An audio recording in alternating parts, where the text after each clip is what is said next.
Hey guys.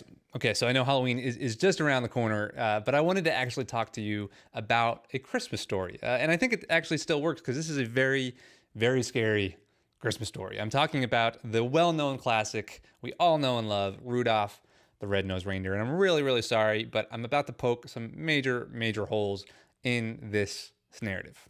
I got a lot of problems with you people. Because I just don't think Rudolph actually does a very good job of setting us up for success when we think about things like fitting into a culture or how to uncover talent and how we go about risk management. And you may think I'm crazy, but the fact is that most of us are spoon-fed these narratives since like we were kids, meaning that their lessons have inevitably leaked out into how we behave as grown-ups. And I think if we can crack the fundamental myth of Rudolph the Red-Nosed Reindeer, we might just be able to unearth some of the deeper myths we tell ourselves about our own talent and unique contribution to the world. Okay, so let's start. Let's start with the character of Santa Claus. Have you seen the claymation version of this thing? He's a jerk throughout the whole entire thing. I mean, the whole thing opens up and you got Rudolph, who's a baby, and Donner, he's just born. Donner's dad is there with his wife, who's actually never given a name because it's the 1960s, so big surprise there. And all of a sudden, Santa Claus walks in. He sees the newborn baby Rudolph. He takes one look at the kid schnoz and is like, yeah, no reindeer on my team is going to have a nose like that. Why? We are never given this plot point. It just happens.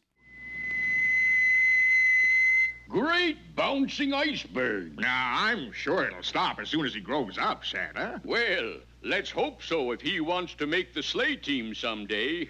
So fast forward a bit and yada, yada, yada. We all know what happens. There's suddenly this, major snowstorm on Christmas Eve. Santa needs to see. He recognizes Rudolph's special talent, his special purpose.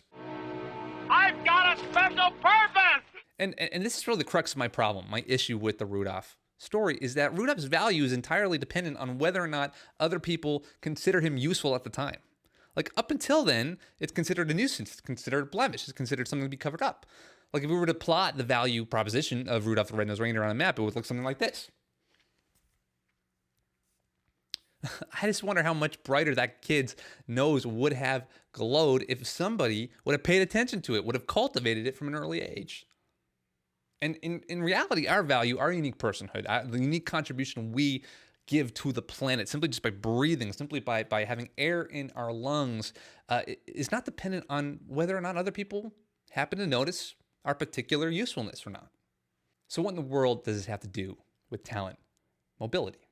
Well, one, I think efficiency is king until something goes wrong, right? Santa had the whole present delivery thing down for years until an unforeseen fog problem.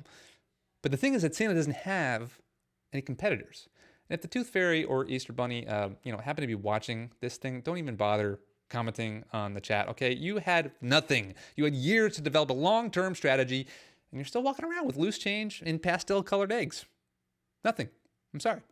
My point is that in real life, some other company would have seized on Rudolph's talent by then and cultivated it to own the market when the fog hit. If the pandemic has, taught us anything, it's to keep the misfits close because they're the ones who are usually the most equipped to think outside the box when needed. And you might think, well, that's kind of costly, but consider the alternative. Number two, every culture needs a minority. This is true even if nothing bad like a pandemic is actually happening. Oftentimes, like these folks, though, we all know, can feel left out, like they don't belong. But they can actually give a lot of unique value to a team that would otherwise be homogenous. And we all know that homogeny leads to stagnancy, which, leads to a lack of innovation, which is not really good for companies. Some of the greatest company cultures, I think, actually do this feedback thing really, really well from people who you would kind of think unlikely maybe. Like Jim Henson Company did it really well. There's This American Life and Radiolab, these podcast companies. And then I think about the character that Christian Bale played. His name is escaping me, but the guy in The Big Short who nobody understood. They all wanted him fired, and then eventually he made that his investors like millions and millions of dollars. The point is, allow people to shine their unique perspective on what otherwise would go unnoticed before you have to. And if you got to justify it up the flagpole, call it the line item of risk management. Number three, I once had a mentor tell me not every brick wall is a dead end. Well, not every poorly made Etch-a-Sketch equals a severance package. Remember Hermie from Rudolph, who like Buddy the Elf was sort of modeled after? Yeah, well both of them were awful at making toys. But it turns out they both had remarkable talents that were highly valuable afterward. Hermie was a dentist, right? Giving Santa's team some much needed coverage on their pre-existing conditions. And then you had Buddy the Elf, which obviously he ended up saving Christmas. So simply put, mobilizing and moving misfits around so until they find the right fit is a strategy that pays off more than letting them go. So I think it's time to reconsider these cultural narratives and cycles of dualistic thinking that keep our companies from becoming everything that they could be. Let's rewrite Rudolph and reimagine what's possible when we allow our people's light to truly shine.